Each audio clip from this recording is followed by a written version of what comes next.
Hello friends, आज हम बात करने वाले एक ऐसे पक्षी के बारे में जिसका हाइट 3 फुट और वजन 10 से 18 किलो। उस पक्षी का नाम है डोडो।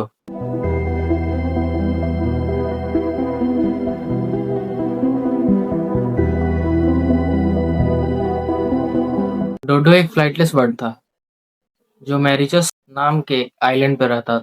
डोडो सिर्फ मैरिचस आइलैंड पर ही मिलता था। ये आइलैंड अफ्रीका के ईस्ट में स्थित है।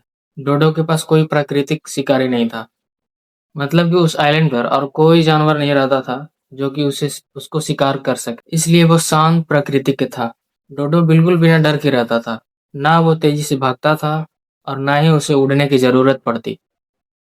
समय के साथ उसके पंख छोटे होते गए और वो उड़ना भूल गया। डोडो एक हार्बिवोरस पक्षी था। वो फ्रूट, सीड्स, रूट्स, कभी-कभी समुद्री घास या छिपकली खा जाता था। आप लोग सोच रहे होंगे कि हार्बिवोरस है तो छिपकली कैसे खाता है? तो ये फॉसिल बेस्ड रिसर्च में पता चला है, डोडो कभी-कभी छिपकली और घास के नीचे छुपे हुए कीड़े मकोड़े को खा जाते थे। इसका चोंच मोटा और थोड़ा कर्व होता था। इसका हाइट 1 मीटर यानी कि 3 फुट ऊंचाई और वजन कम से कम 10 से 18 किलो तक। सोचिए आप लोग कितना बड़ा होगा। जब 1598 में डच सेलर मॉरिशस पहुंचे। डच का मतलब है नीदरलैंड, यानी कि नीदरलैंड का सैनिक। सैनिक जब उस आइलैंड पे पहुंचे तो अपने साथ खाने पीने के सामान भी लाए, कुछ जानवर भी लाए जैसे कि कुत्ता, बिल्ली, चूहा, सुअर। तो उन्होंने सबसे पहले एक डोडो देखा और उसका लिखित रिकॉर्ड बनाया। पहले के लोग जहाँ भी जाया करते थे तो अपने साथ एक डायरी रखा करते थे ताकि आसपास के चीज़ों को उस डायरी में नोट कर सके। डच लोगों ने वहाँ रहने के लिए जंगल काटे और बस्ती बना के रहने लगे। डोडो इंसान से बिल्कुल भी नहीं डरता था और आसानी से पकड़ा जाता था क्योंकि वो भाग नहीं पाता था। उस टाइम उन्होंने वालो वालो कहकर उसे पुकारते थे। बाद में नाम पड़ा डोडो।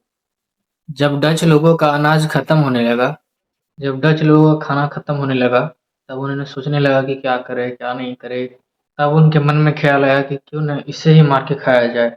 तब डोडो का शिकार करना शुरू कर दिया। उनके साथ जो जानवर आए थे वो भी उसके बच्चे को नुकसान पहुंचाने लगे, उसके अंडे को भी नुकसान पहुंचाने लगे। धीरे धीरे करके उनकी जनसंख्या कम होती गई, यानी इंसान और उनके जानवर दोनों उसके लिए खतरा बन गया।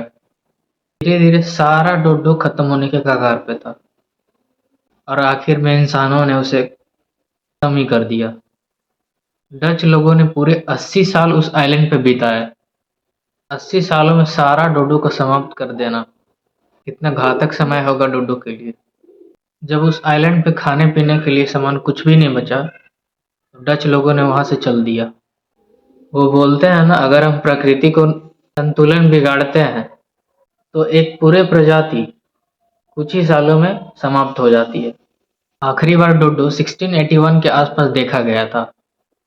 कुछ साइंटिस्ट आज भी डी एक्सटेंशन पर रिसर्च कर रहे हैं ताकि आने वाले फ्यूचर में डोडो को जिंदा देख सके। Don't bear dodo friends. Bye.